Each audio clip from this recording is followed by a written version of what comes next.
just a little while ago, I got the unique privilege of tracking drums live for the first time. I'd never undertaken this, so I'd always used outside tracks or MIDI plugins or something like that. So actually tracking drums live was a super cool experience. And I want to share with you some of the things that may be problems when you go to do it and some of the things I learned along the way. If you like this channel, you should hit the like and subscribe button down below. We have tons of videos on mixing, recording, making your own songs, and it's just a cool place to hang out and talk about music. You can also support me in the links down below with Patreon or a YouTube membership subscription, so you can check those out there. Anyways, let's get into the 3 tips I learned while tracking live drums, and I want to pass these on and share these with you. So tip number 1 is mic position is everything. And I know you've heard this before in other recording videos, but with drums, it really does matter. Moving the mic just an inch can really change the amount of input you get from a sound, the amount of low end you get from a sound, right?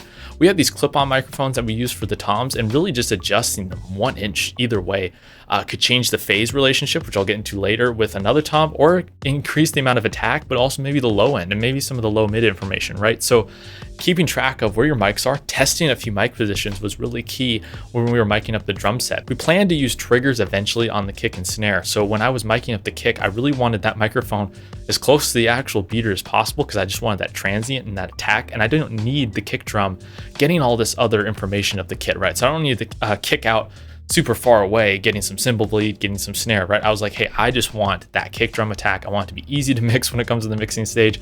So I'm gonna get as close to the elements as possible. I think when you're a beginner in the recording stage of things, or your home studio guy, I think mic position and being closer more than being farther away, I think it's just a really great benefit. You get more signal to noise ratio. It tends to take the room out of the equation, right? And we were in a decent room. It wasn't a recording studio, but we were in a decent room. It wasn't a small, condensed room or anything like that. It was actually a decent sized room. So we didn't have weird resonant room frequencies. But when you're in a home studio and you're miking something up, I think getting the mic closer to the source, not too close to where the low end buildup is unbearable, but where you're getting a good signal to noise ratio and you're taking that room out of the equation. So adjust your mics, move them around, try 3 or 4 different positions until you feel like you get a really good spot for that microphone and for that instrument before you move on and hit that record button. And tip number 2 is be sure to check your phase. We spent quite a bit of time tracking the drums, listening to individual instruments, making sure we didn't have any strange phase issues. And although it didn't come out perfect, we were able to determine that, hey, when this tom hits here, it's not causing some weird phase cancellation in the hi-hat mic, for instance, right? And we also kept the drum setup pretty minimalist, so we didn't have phase issues with top and bottom snare and top and bottom toms, which I'll get into later, actually. But with your overheads, it's really key that they are equidistant to that kick drum. Maybe it's the snare drum, but they're set up on same sides of the kit, the same distance from the center of the kit. Because as soon as you start to get a slight variation there, bring a tape measure to your recording session to make sure they're the same distance and same height. Because like I said, any slight variation from the kick drum, that sound is going to get to this mic faster than this mic, and that's where the phase cancellation problems come in. So track, listen, make sure that you're getting a kit that's in phase. Make sure most of the individual mics are in phase before you start branching out, recording all the different parts, right?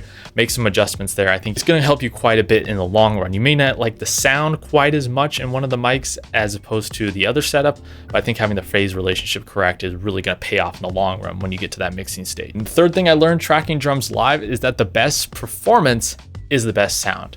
We spent a lot of time, communicating with the drummer, making sure, hey, this part, it needs to really build. This part, it was too quiet. Or hey, the dynamics on the kick drum during this breakdown part, it was too out of whack, right? Really also focusing on getting timing correct in the tracking phase.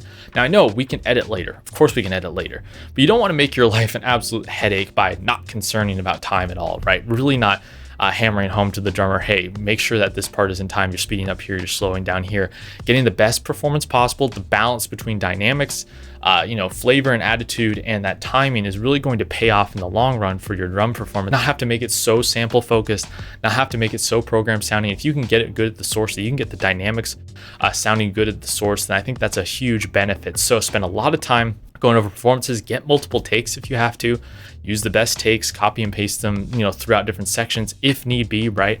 But you want to make sure that you're not just recording crap on the way in terms of performance wise, or else what was the point of recording drums? You're not gonna be able to use any of the performances, right? So we really wanted to capture the energy of the performance, supplement them with samples later, but we wanted to keep that attitude. We just didn't want it to feel programmed for our record. So that's something definitely to keep in mind. And the bonus tip for you here when tracking drums live is keep your mic setup simple. I definitely sort of touched on this earlier, but like I said before, you see these cool elaborate drum setups, right, on YouTube, or people who are really good at tracking drums. And there's a snare top, there's a snare bottom, there's two mics for each tom, right? There's a bunch of long, far rooms, close rooms, overheads, kick in, kick out, right? All kick sub, all these different microphones. You're like, man, I can totally do that.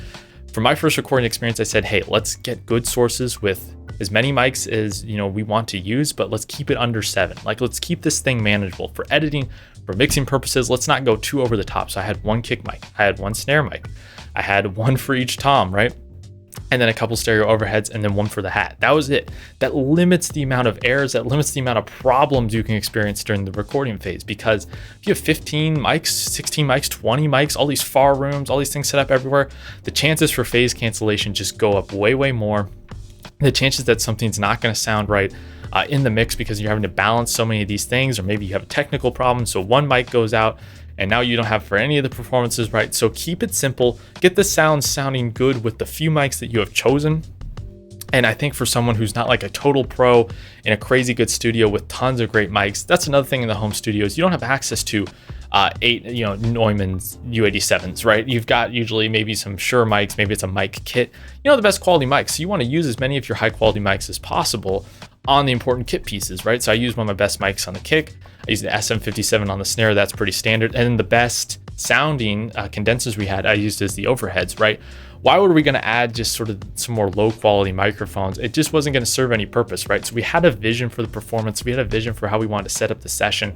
And that's what we ended up doing when tracking drums. So I hope that was helpful. Leave me a comment down below. What have your drum tracking experiences been like? Was your first experience okay? Was it a complete disaster? Let me know things you learned along the way, because I need some help on this as well. I'm sure everyone else in the comment section would learn too. I have a free guide called the Home Studio Toolbox.